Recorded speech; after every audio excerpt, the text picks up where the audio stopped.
Ada orang yang mengaku keturunan Nabi misalnya, tetapi dirinya tidak memperlihatkan sifat-sifat mulia seperti leluhurnya itu. Nah, mengapa ini bisa terjadi?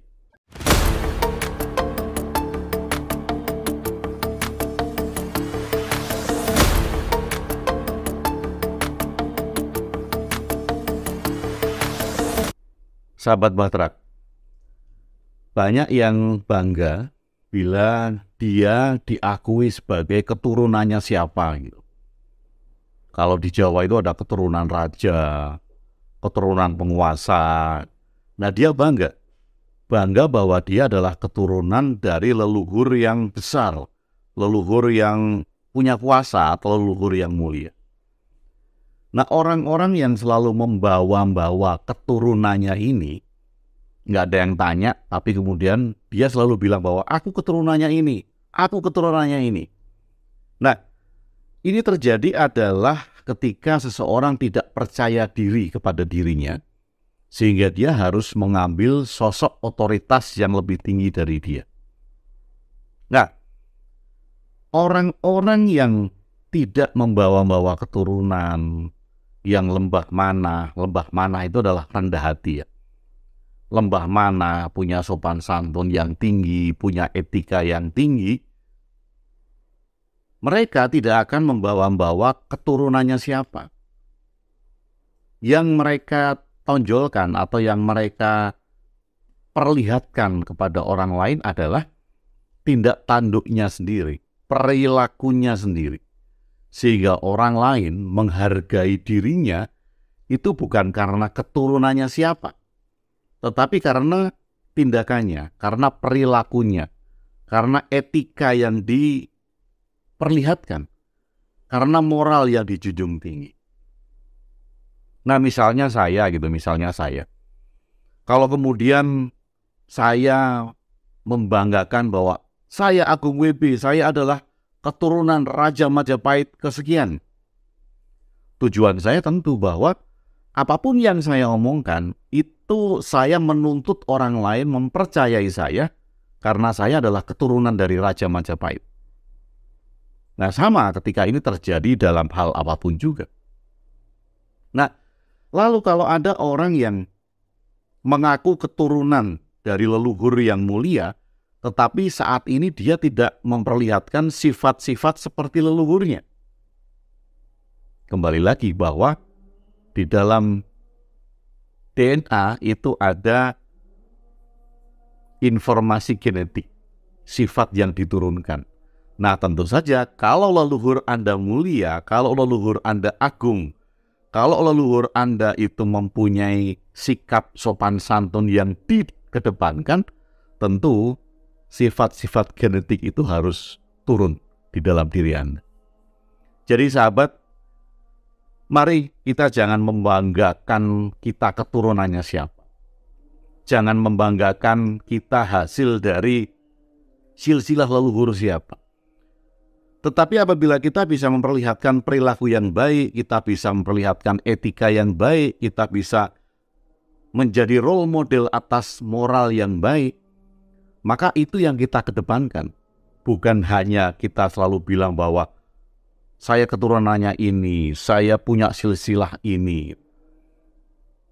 Kalau itu yang terjadi, sekali lagi kita hanya menjual keturunan, kita hanya menjual silsilah. Nah, istilahnya kita hanya menjual nasab.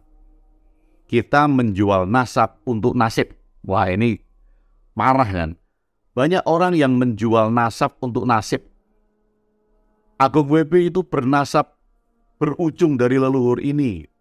Supaya apa? Itu saya jual supaya nasib saya baik.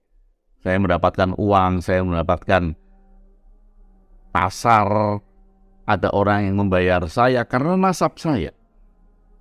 Jangan menjual nasab untuk nasib. Jangan.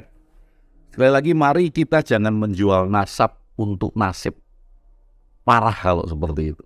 Jadi sahabat semuanya, bermoral yang baik, punya etika yang baik, perilaku yang baik, itu yang akan kita tunjukkan sebagai warga negara Indonesia.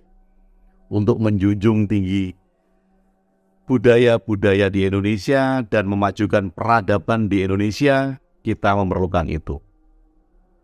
Jadi, sahabat semuanya, apabila Anda mendengar orang yang menjual nasab untuk nasib, abaikan saja. Karena keturunan kita itu tidak penting.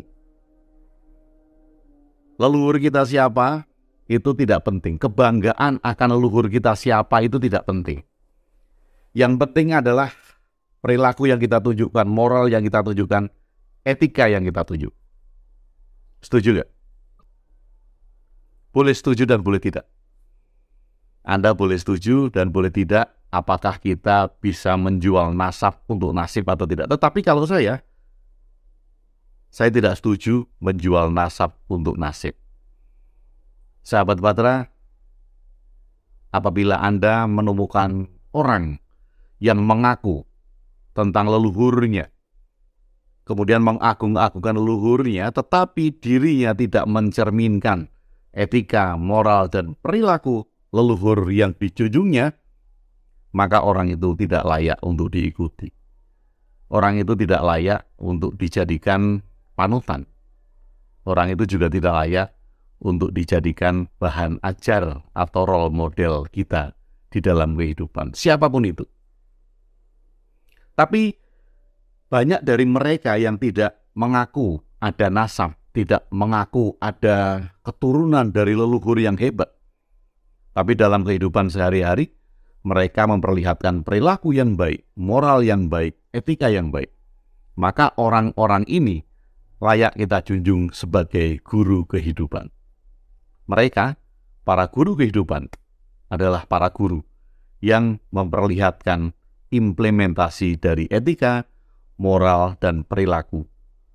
Kemudian mereka tidak membanggakan nasabnya dari siapa, leluhurnya siapa, keturunannya siapa. Karena mereka adalah orang-orang yang mulia di dalam hidup ini.